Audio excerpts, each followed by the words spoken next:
ರಾಮ ಮಂದಿರ ಲೋಕಾರ್ಪಣೆಗೆ ದಿನಗಣನೆ ಆರಂಭ ಆಗಿದೆ. ಜನವರಿ 22ಕ್ಕೆ ನೂತನ ರಾಮ ಮಂದಿರ ಉದ್ಘಾಟನೆಯಾಗಲಿದೆ. ನೂತನ ಮಂದಿರಕ್ಕಾಗಿ ವಿಗ್ರಹಗಳ ನಿರ್ಮಾಣ ಆಗಲಿದೆ.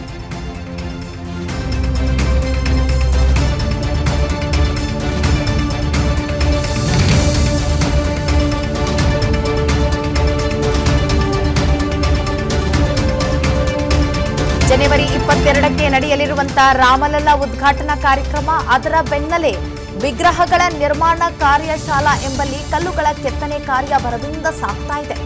ರಾಮ ಮಂದಿರ ಟ್ರಸ್ಟ್ ವತಿಯಿಂದ ಕೆತ್ತನೆಯ ಕಾರ್ಯ ನಡೀತಾ ಇದೆ. ನೂರಾರು ವಿಗ್ರಹ ನಿರ್ಮಿಸ್ತಾ ಇರುವಂತಹ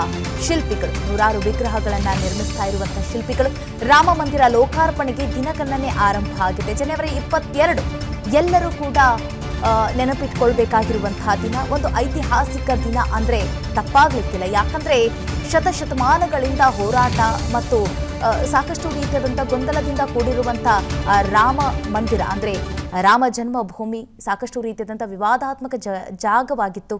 ಯಾವಾಗ ರಾಮಲಲ್ಲಾ ಪ್ರತಿಷ್ಠಾಪನೆ ಆಗುತ್ತೆ, ಯಾವಾಗ ನಾವು ಕಾಣಸಿಗ್ತೀವಿ ರಾಮನನ್ನ ಅನ್ನೋ ಒಂದು ನಿಟ್ಟಿನಲ್ಲಿ ಹಲವು ಭಕ್ತಾದಿಗಳು ವೇಟ್ ಮಾಡ್ತಾ ಇದ್ರು.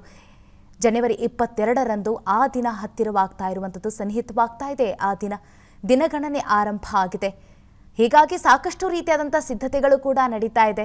ರಾಮ ಮಂದಿರದ ಉದ್ಘಾಟನಾ ಬೆನ್ನಲ್ಲೇ ಸಾಕಷ್ಟು ರೀತಿಯಾದಂಥ ಸಿದ್ಧತೆಗಳು ಕೂಡ ನಡೀತಾ ಇರುವಂಥದ್ದು. ನೂರಾರು ವಿಗ್ರಹವನ್ನ ನಿರ್ಮಿಸ್ತಾ ಇರುವಂತಹ ಶಿಲ್ಪಿಗಳು ಗೋಡೆಯ ಸುತ್ತಮುತ್ತ ಆಗಿರ್ಬೋದು, ಜೊತೆಗೆ ನೋಡ್ತಾ ಇದ್ದೀರಾ ನೀವು ಎಷ್ಟೊಂದು ವಿಗ್ರಹಗಳಿದೆ.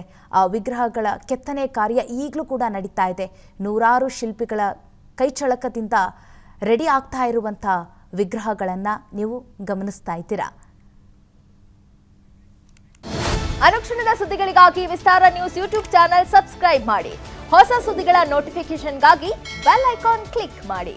ಲೇಟೆಸ್ಟ್ ಅಪ್ಡೇಟ್ಸ್ಗಾಗಿ www.vistaranews.com ವೆಬ್ಸೈಟ್ಗೆ ವಿಸಿಟ್ ಮಾಡಿ. ಅಂಗೈಯಲ್ಲೇ ಜಗತ್ತಿನ ಸುದ್ದಿ ತಿಳಿಯಲು ವಿಸ್ತಾರ ನ್ಯೂಸ್ ಕನ್ನಡ ಆಪ್ ಡೌನ್ಲೋಡ್